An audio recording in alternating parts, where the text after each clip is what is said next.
The word hung in the air like smoke after a gunshot. Pathetic. My brother Kyle said it loud enough for everyone at the Thanksgiving table to hear. He'd just finished describing his new suburban home. 4 bedrooms, 3 bathrooms, granite countertops, stainless steel appliances, $485,000 mortgage he'd signed 3 weeks earlier. His voice carried that particular pride people get when they believe they've made it. Then he'd turn to me with a smile that didn't reach his eyes. "You're still renting that apartment downtown, right, Sophia?" I nodded, fork halfway to my mouth. He shook his head slowly, the way you might at a child who refuses to learn a simple lesson. "That's just pathetic. You're literally throwing money away every month while the rest of us are building equity and investing in our futures." My parents said nothing. My mother looked down at her plate. My father cut his turkey with unnecessary focus. My sister pretended to check her phone. Kyle leaned back in his chair, satisfied with himself, convinced he'd delivered some kind of tough love I desperately needed. I smiled, took a sip of wine, and let the silence settle around us like fog. He had absolutely no idea what he'd just done. This wasn't new. Kyle had always been the golden child, from the moment he could walk and talk. MBA from a prestigious university, corporate job at a Fortune 500 company, with a title that impressed people at cocktail parties. Senior Vice President of Strategic Development, or something equally vague and important sounding. He had the kind of traditional success our parents understood and celebrated. Every promotion came with a family dinner. Every achievement got framed and hung on their wall. I'd taken a different path after college, working in property management, a job Kyle once called basically being a landlord's assistant at Christmas dinner 4 years ago. For 8 years, I'd endured his condescension at every family gathering. The subtle digs about my career choices, my modest lifestyle, my apparent lack of ambition. He measured success in job titles and mortgage sizes and German car logos. I measured it differently. While he climbed corporate ladders and collected business cards, I'd been building something he couldn't see because he'd never thought to look. The pattern was old and familiar, worn smooth by repetition. But tonight felt different. Tonight, something inside me shifted and hardened. The next morning, my phone buzzed with a text from Kyle while I was making coffee. He'd sent me an article titled, "Stop Throwing Money Away, Why Renting is Financial Suicide," along with a message that made my jaw clench. "Not too late to stop wasting your money, sis. I can recommend my realtor if you're finally ready to grow up and invest in your future. She's great with first-time buyers." I screenshot the message and saved it to a folder I'd been keeping for years without responding. 10 minutes later, another text arrived, this one from my business partner Marcus. "Detroit acquisition closed this morning. Property transferred to LLC. Building inspection cleared. That's property number 47. Congratulations." I smiled and replied with a thumbs-up emoji. Kyle thought I was wasting money on rent while he built his empire, one mortgage property at a time. The truth was, I'd just added another commercial building to a portfolio he didn't know existed. A 12-unit apartment complex in an emerging Detroit neighborhood that would cash flow $8,400 monthly after expenses. The irony tasted sweeter than the Thanksgiving wine had. I opened my laptop and reviewed the numbers I'd been tracking meticulously for 8 years. It started with a duplex in 2016, a modest 2-unit building in a decent neighborhood that I'd bought with every dollar I'd saved from my property management job. I lived in one unit and rented the other for $1,100 monthly. The rent covered most of my mortgage payment. I lived cheaply, reinvested every profit, every tax return, every bonus check. One property became 2 within 18 months. 2 became 5 by year 3. 5 became 15 by year 6. I learned to identify undervalued properties before they hit the market, negotiate with motivated sellers who needed quick closes, and manage renovations that increased value exponentially. I studied tax strategies, leverage ratios, cash-on-cash returns, and capitalization rates like other people studied for medical degrees. Now I owned 47 properties across 6 states. Apartment buildings, commercial spaces, single-family homes in appreciating markets. The portfolio was worth $870 million in total assets. My equity position after all mortgages and loans was $340 million. And my family thought I was failing because I still rented a downtown apartment that I actually owned through an LLC they'd never heard of. 3 days after Thanksgiving, the family group chat lit up with notifications that made my phone vibrate across my desk. Kyle had posted a series of photos showcasing his kitchen renovation: new white cabinets with soft closed drawers, white marble backsplash with gray veining, professional-grade stainless steel appliances that probably cost more than some people's cars. The caption read, "Investing in our future, one upgrade at a time. House value increasing every day." My mother responded with 3 heart emojis and "So beautiful, honey." My father typed, "Proud of you, son. That's how you build wealth." My younger sister added a fire emoji and goals. Then Kyle posted again, this time tagging me directly. "Sophia, when are you going to stop renting and invest in your future? Time's running out. You're not getting any younger." My younger brother added a laughing emoji and burn.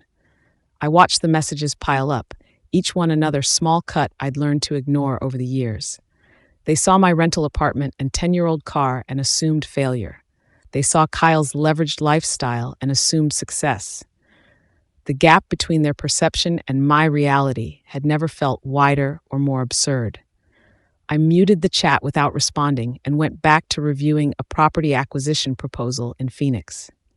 That same afternoon, my property manager, Angela, called about a problem tenant situation in one of my Cleveland buildings, a 3-story apartment complex I'd renovated 2 years earlier. A family of 4 was 3 weeks behind on rent, facing eviction procedures, asking for one more chance and promising their tax refund was coming.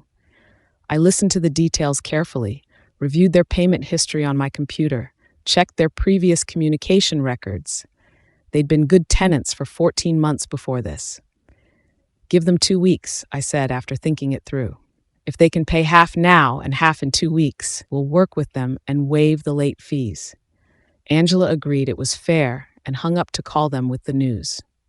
I sat there holding my phone afterward, thinking about the mathematics of my situation. That Cleveland building alone was worth $1.8 million and generated $12,400 in monthly rent after expenses. I owned it outright, no mortgage, no debt, just steady monthly income that deposited automatically. I owned 46 other properties, generating similar returns across different markets. Yet my family saw me as the one who desperately needed financial advice from my recently promoted brother. The irony wasn't lost on me. It never was. I'd stopped being surprised by it years ago. The following week, I met with my attorney Bernard at his downtown office to discuss forming a new LLC structure for asset protection purposes. My portfolio had grown large enough to require more sophisticated legal protections and tax strategies. As we reviewed the complex documents spread across his mahogany conference table, Bernard asked a question I'd been avoiding for years but knew was coming eventually. "Does your family know about any of this?" he asked, gesturing at the stack of property deeds and corporate filings. I shook my head without looking up. He raised an eyebrow in that lawyerly way that conveyed judgment without words. "That's a significant secret to maintain over 8 years. I explained my reasoning carefully. The privacy it afforded me, the freedom from jealousy and complicated family dynamics, the ability to build something without constant interference or endless requests for money I'd watched destroy other families. Bernard listened without interrupting, then leaned back in his expensive leather chair and steepled his fingers. "I understand your logic, and legally you have every right to privacy," he said carefully. "But secrets this big always come out eventually. And in my experience, when they do, the fallout is usually much worse than if you'd been honest and transparent from the start." I nodded, acknowledging his wisdom, but I wasn't ready. Not yet. Maybe not ever. Christmas arrived with its usual obligations and forced cheerfulness. I drove to my parents' house in my 8-year-old Honda Civic, the same reliable car I'd been driving since college that had 140,000 miles and counting. Kyle pulled up in a leased midnight blue BMW X5 with custom rims that caught the winter sunlight. He made a deliberate point of parking directly next to my modest car, so everyone would notice the contrast when they looked out the window. During dinner, he announced yet another promotion: senior manager now, overseeing a team of 12 people with a salary he didn't mention specifically but implied was substantial through carefully chosen details about his benefits package and stock options. The family applauded on cue. My father raised a glass of wine and toast. My mother beamed with unmistakable pride. When the conversation inevitably turned to me and what I'd been doing, I said what I always said, the script I'd perfected over years. Same job, same apartment, nothing new to report. Kyle smirked into his wine glass, that satisfied expression of someone who believes they've won a competition the other person doesn't know they're in. My mother looked at me with something between pity and disappointment. I excused myself early, citing an early morning, drove home to my rental apartment in the building I secretly owned, and checked my portfolio balance on my phone before bed. $870 million. I slept just fine. 3 weeks after Christmas, on a Tuesday night, my phone rang at 11:47 p.m. Kyle's name flashed on the screen. I almost didn't answer. We rarely spoke outside mandatory family gatherings, and never this late. But something about the unusual timing made me pick up on the fourth ring. His voice was completely different from anything I'd heard before. Shaky, small, stripped of all its usual confidence and bravado. "Sophia, I need your help." The words came tumbling out in a rush, like he'd been holding them back and they'd finally broken through. He'd been laid off that afternoon. Unexpected downsizing, his entire department eliminated, effective immediately. The severance package was minimal: 2 weeks of pay, no performance bonus, health insurance benefits ending in 30 days. He had the mortgage payment, the BMW lease, credit card payments from all the renovations and upgrades. His wife's teaching salary couldn't cover even half of their monthly expenses. He needed a loan, $15,000 to cover immediate expenses while he job hunted in a terrible market. "I'll pay you back as soon as I land something new," he promised, his voice cracking slightly. "I swear, Sophia, I'm good for it." I told him I'd think about it carefully and call him back within 48 hours. After we hung up, I sat alone in the dark for a very long time, thinking. Before responding to Kyle's desperate request, I did what I always did before any major financial decision: thorough research and due diligence. I pulled public records on his property through the county assessor's website. The primary mortgage was $412,000 with a 4.8% interest rate, monthly payment around $2,800. But there were 2 additional liens I hadn't known about. A $40,000 home equity loan taken out 8 months ago, specifically for the kitchen renovation he'd posted about so proudly.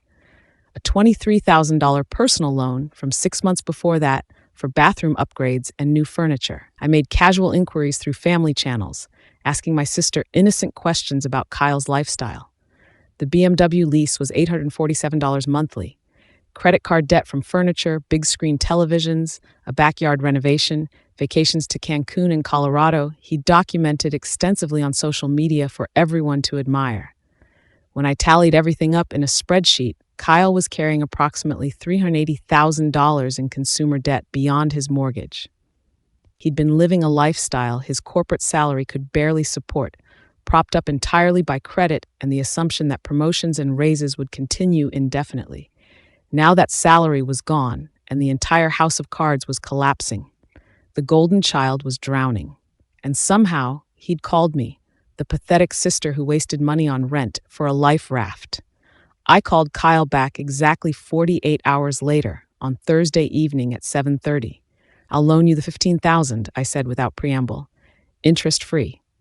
I heard him exhale in profound relief, probably the first full breath he'd taken in days. "Thank you, Sophia. Thank you so much. I'll pay you back as soon as—" I interrupted him. "But there's one non-negotiable condition." His voice changed immediately, became cautious and guarded. "What condition?" I explained clearly that he needed to meet with my financial advisor to create a realistic budget and debt management plan. The loan wouldn't help him if he didn't fundamentally change his spending patterns and relationship with money. Kyle was quiet for a long moment. "You have a financial advisor?" I could hear the disbelief and barely concealed mockery in his voice. "For your property management salary? What could you possibly need a financial advisor for?" I didn't respond to the dig, didn't take the bait he was offering. Those are my terms, I said calmly. Take it or leave it. Your choice. Another pause, longer this time. Then, fine, I'll do it. Before hanging up, he couldn't resist adding, at least I tried to build something real with my life. You've just been treading water your whole life, playing it safe.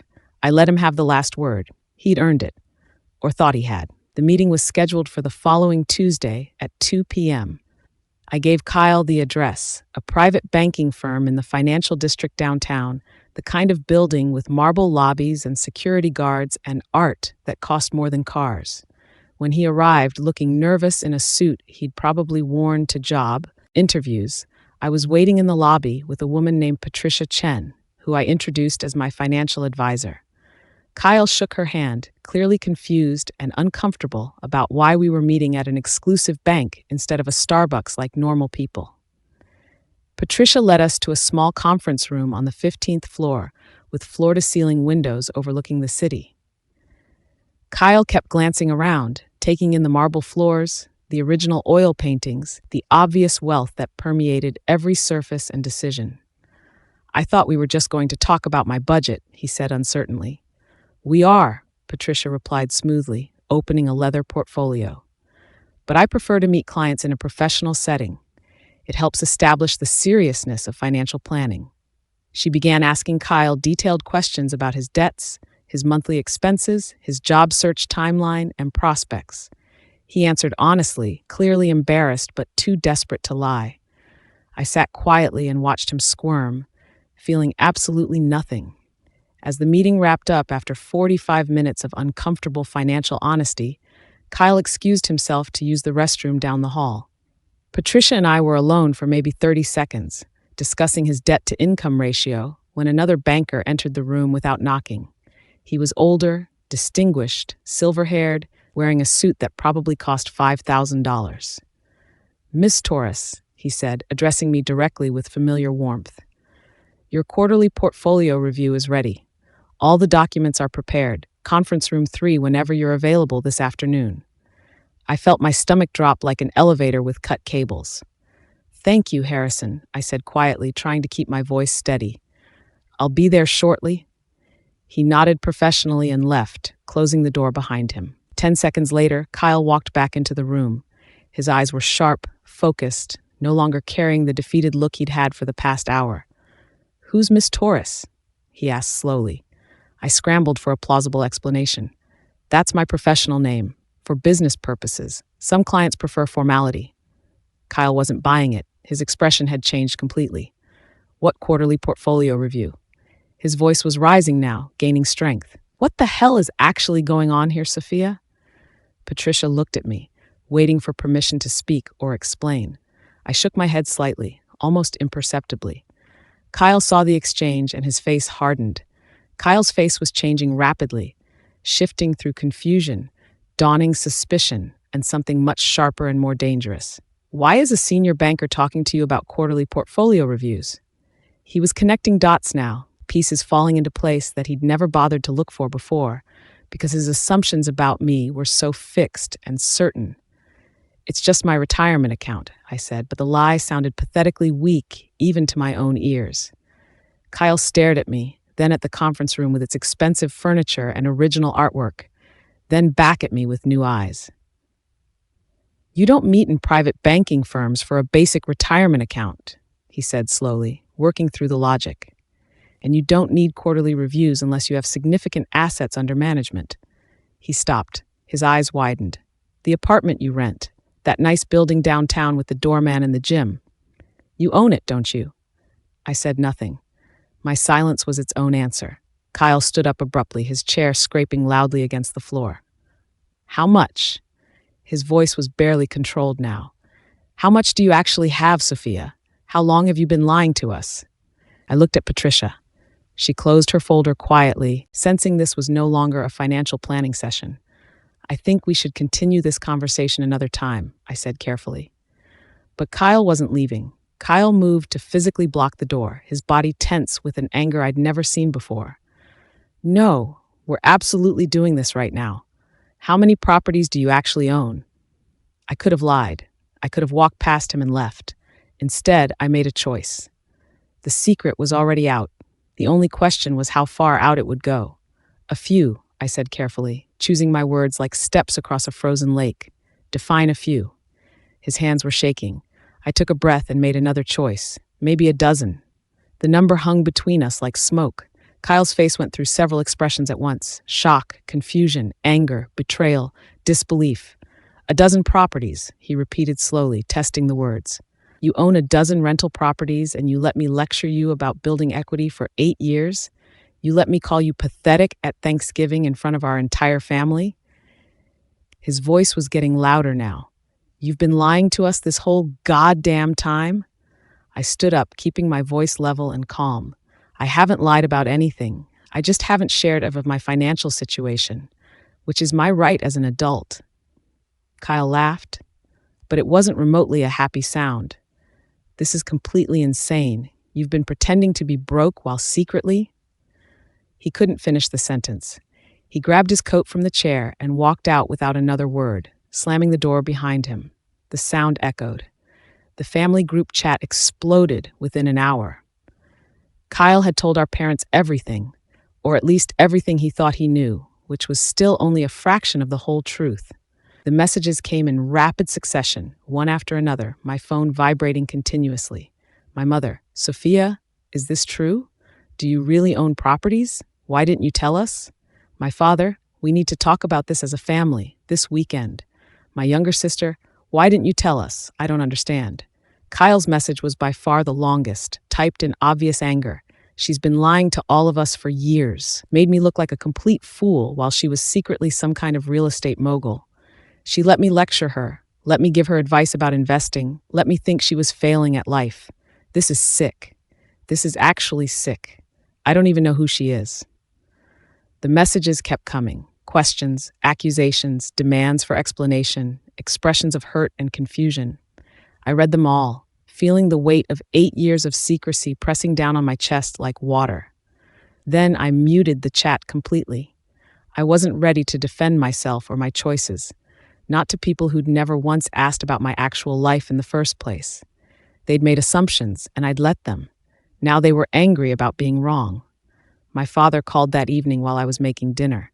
His voice was measured, careful, the particular tone he used when he was trying very hard not to be angry but wasn't quite succeeding.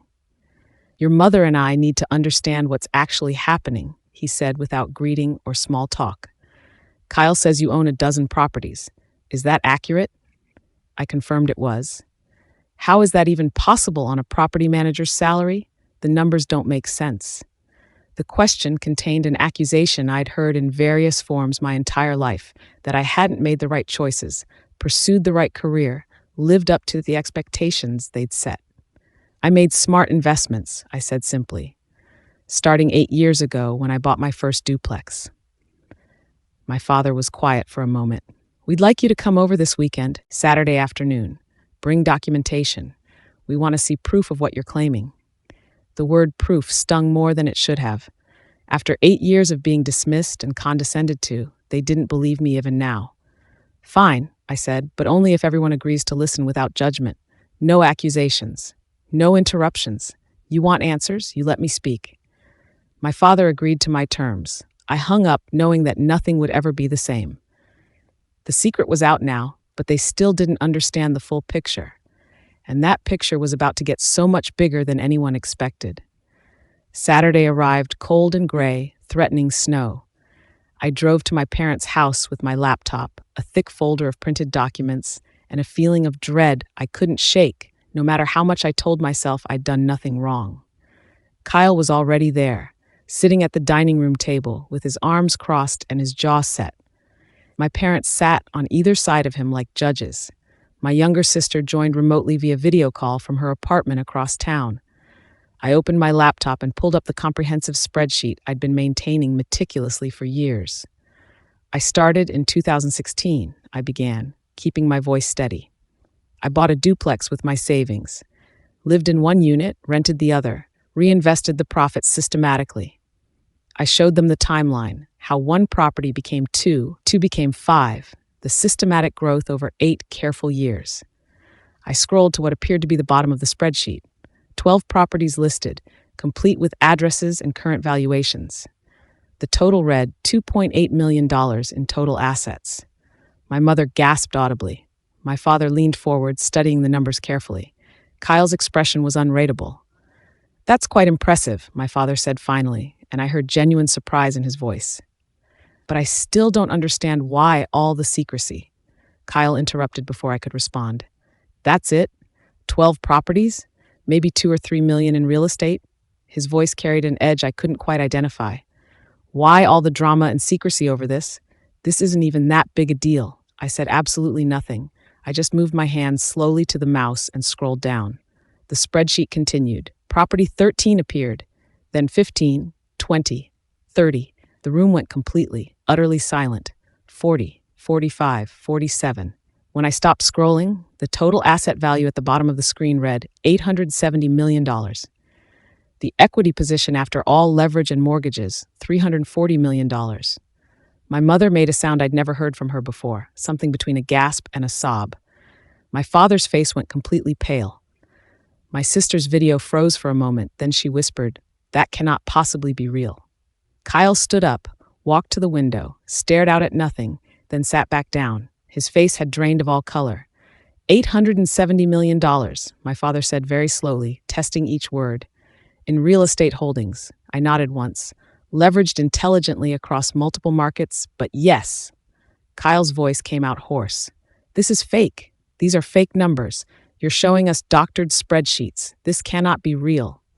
I'd expected exactly this reaction. I pulled up property records from county assessors, LLC documents filed with the state, bank statements showing account balances, tax returns, property management reports, verification after verification after verification. It was all completely real, every single dollar. Kyle stared at the screen, then at me, then back at the screen. Without saying a single word, he stood up and walked out of the house. We heard his car start in the driveway and drive away. Nobody moved to stop him or call him back. After Kyle left, the room erupted in overlapping questions. My mother was crying, though I couldn't tell if it was from shock or hurt or some combination. My father kept asking me to refresh the spreadsheet as if the numbers might change if he just looked away and back. My sister had disconnected from the video call entirely, probably too overwhelmed to continue. I sat there for 2 hours answering every question I could, showing more documentation, explaining the strategy in detail. Commercial properties in emerging markets where I'd identified development patterns before they became obvious. Residential apartment buildings in neighborhoods I'd researched for months before purchasing. Strategic debt leveraging that let me control more assets while maintaining cash flow. Professional property management that added value through careful renovation and excellent tenant retention. "Why didn't you tell us?" My mother kept asking over and over. It was the only question I didn't have a simple answer for. "I wanted to build something that was completely mine," I finally said, "without interference, without expectations, without complications." My father looked at me like he was seeing me for the first time in my entire life.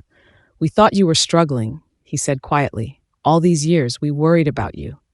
I felt something crack inside me. "I know," I said. "But nobody ever asked. You all just assumed, and I let you." The following days were deeply strange. My parents called twice, asking more detailed questions about how I'd built the portfolio, whether everything was completely legal and above board, whether I needed any kind of help managing such substantial assets. I assured them everything was legitimate, professionally managed, properly structured, and completely under control. My sister sent a long text message apologizing for not taking my career seriously over the years and asking if we could talk about investment opportunities she might get involved in. I didn't respond to that message. But Kyle was completely silent. No calls, no texts, no angry messages in the family group chat. Nothing. After a week of this silence, I finally asked my mother if she'd heard from him. "He's struggling," she said very carefully, choosing her words. "Not just with the job loss and the financial pressure, with everything. His whole identity was built on being the successful one." I understood what she wasn't saying directly. Kyle had spent years defining himself in relation to me, the golden child versus the disappointment, the homeowner versus the renter, the one who'd made it versus the one who'd failed. Now that entire foundation had crumbled beneath him, and I genuinely wasn't sure if I felt guilty or vindicated. Maybe both at once, maybe neither, maybe something else entirely that didn't have a name yet. 2 full weeks after the family meeting, Kyle finally called. It was late afternoon on a Wednesday, and I almost didn't recognize his voice at first. It was quiet, stripped entirely of its usual confidence and swagger. "I owe you an apology," he said. "A massive apology. I've been incredibly cruel to you for years, condescending, dismissive, mean, and you never said anything. You just let me believe I was better than you, smarter than you, more successful." I didn't know what to say, so I said nothing. "I kept thinking about that Thanksgiving dinner," he continued, his voice rough. "When I called you pathetic in front of everyone, Mom and Dad and everyone, and you just smiled. You knew the truth the whole time, and you still just smiled and took it." His voice cracked slightly. "Why didn't you defend yourself? Why didn't you ever tell me to shut up?" I thought about the question carefully before answering. "Because defending myself would have required revealing something I wasn't ready to share with anyone," I said. "And honestly, Kyle, your opinion of me stopped mattering a long time ago." The line was quiet for a long moment. "That's completely fair," he finally said. "More than fair. Can I ask you something else?"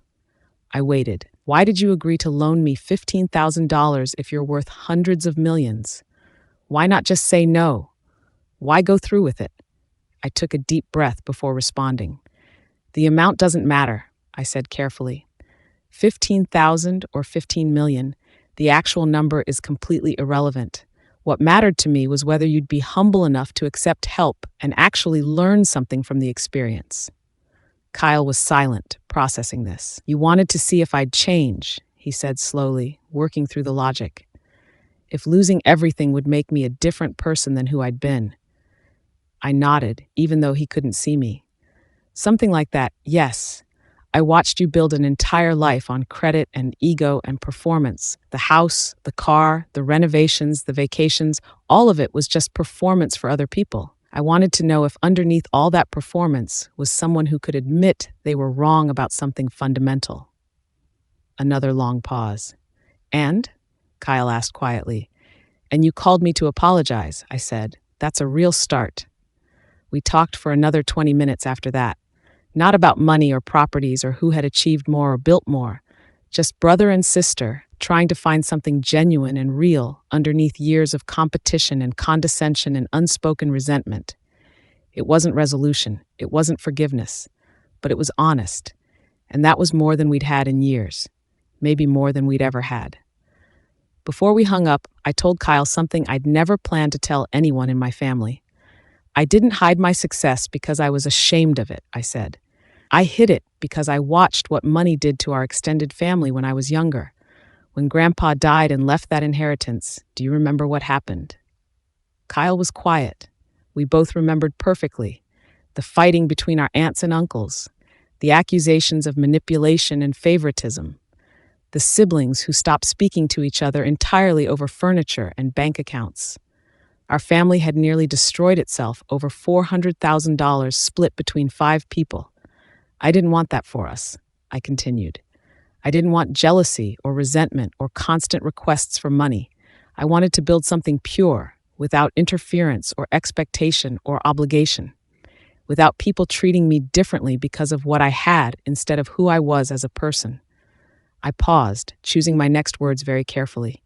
And honestly, I wanted to see if you'd respect me even when you thought I had nothing. If you'd treat me with basic human decency when you believed you were better than me. Turns out you wouldn't, and that taught me everything I needed to know about who you really were. Kyle didn't argue or defend himself. What could he possibly say? We both knew it was completely true. The silence between us wasn't uncomfortable. It was honest. 6 months later, everything had changed and nothing had changed. Kyle found a new job with a smaller salary, but much better work-life balance and realistic expectations. He was working closely with my financial team to systematically dig out of debt. He'd sold the BMW and bought a used Toyota, downsized various expenses, stopped treating life like a performance for social media followers. We weren't close, probably never would be, but we were honest with each other now.